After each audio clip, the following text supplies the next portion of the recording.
Hello అండి. చూడండి, ఈరోజు వెబ్ నోట్ అనేది రిలీజ్ అయింది. Hall tickets for group 2 services mains exam notification అని చెప్పేసి ఆర్ అవైలబుల్ టు డౌన్లోడ్ అని చెప్పేసి మనకు ఆప్షన్ కూడా ఇవ్వడం జరిగింది. మీరు abpsc.government.inలో వెళ్ళినట్లయితే ఇది ఫస్టే కనిపిస్తుంది మీకు. మీరు ఏం చేయాలంటే దానిపై క్లిక్ చేయాలండి. సో దానిపైన క్లిక్ చేసినట్లయితే ఆటోమేటిక్గా మిమ్మల్ని ఆ లోపలికి తీసుకెళ్తుంది అనమాట. సో తర్వాత ఏంటంటే మనం లోపలికి వెళ్ళాక ఎలా ఉంటుందంటే ఇట్లాగా ఆల్రెడీ మనం సేవ్ అయి ఉంటాయి మన డీటెయిల్స్ అన్నీ మన ఫోన్స్లోనే.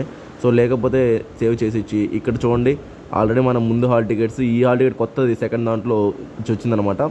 తర్వాత అది మీరు కొట్టంగానే ఇలా వచ్చేస్తుంది ఎక్కడ సెంటర్ ఏంటి అని చెప్పేసి.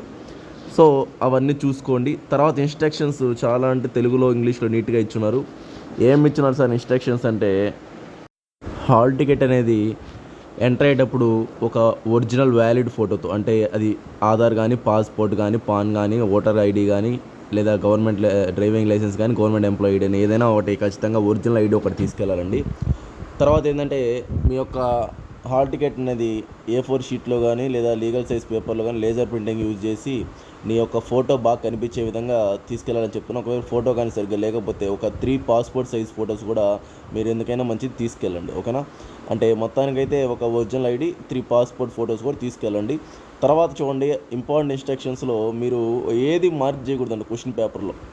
అసలు ఒక్కటి కూడా టచ్ చేయకూడదు, ఆన్సర్స్ కూడా నువ్వు మార్క్ చేయకూడదు అని నీట్గా చెప్తున్నారు. Blue pen, black ball point pen, ఏదైనా 2 పెన్నుల్లో ఏదైనా యూజ్ చేయొచ్చు అని చెప్తున్నారు ఓఎంఆర్ బబ్లింగ్కి. వైట్నర్లు, ఎరేజర్లు ఇట్లాంటివి ఏమన్నా యూజ్ చేసినా డిస్క్వాలిఫై అయిపోతారంట. చాలా ఇన్స్ట్రక్షన్స్లో చాలా డిస్క్వాలిఫికేషన్కి దారి తీసే చాలా ఉన్నాయండి.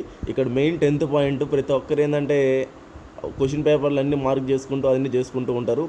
బట్ వాళ్ళు నీట్గా చెప్పేసారు చూడండి, the candidate should not mark answer choices on the text booklet under any circumstances అని చెప్పేశారు. చాలా అది మీరు గమనించాలా, అంటే ఏమీ రాయకూడదంట క్వశ్చన్ పేపర్లో. తర్వాత టెస్ట్కి మనకి 10కి కదా, సో 8:30 to 9:30 లోపు టెస్ట్ సెంటర్ రీచ్ అయిపోండి. సో మ్యాక్సిమం 9:45 దాకా మేము అలో చేస్తారంట, ఒక 15 minutes ముందు వరకు. తర్వాత 9:45 తర్వాత ఇటు పరిస్థితులు అలో చేయరు. పొద్దున్న సెషన్కి, మధ్యాహ్నం సెషన్ కూడా 2:45 దాకా అలో చేస్తారు. 3 కదా ఎగ్జామ్, 2:45 దాకా అలో చేస్తారు. తర్వాత ఎటు పరిస్థితుల్లో నేను లోపలికి పంపించరు. తర్వాత ఏంటంటే మీరు ఇన్స్ట్రక్షన్స్ అన్ని ఖచ్చితంగా ఫాలో అవ్వాలంట. లేకపోతే నాట్ బ్రింగ్ ఇన్స్ట్రక్షన్స్ అనేవి ఎన్ని తీసుకోపోకూడదు. ఒక 20 దాకా ఉన్న ఇటుగా ఎన్ని ఇవి కూడా జెరాక్స్లు తీసుకోపోకూడదు అనమాట. ఓన్లీ హాల్ టికెట్టే తీసుకెళ్ళాలని ఆల్రెడీ నిన్నే చెప్పాను అనమాట.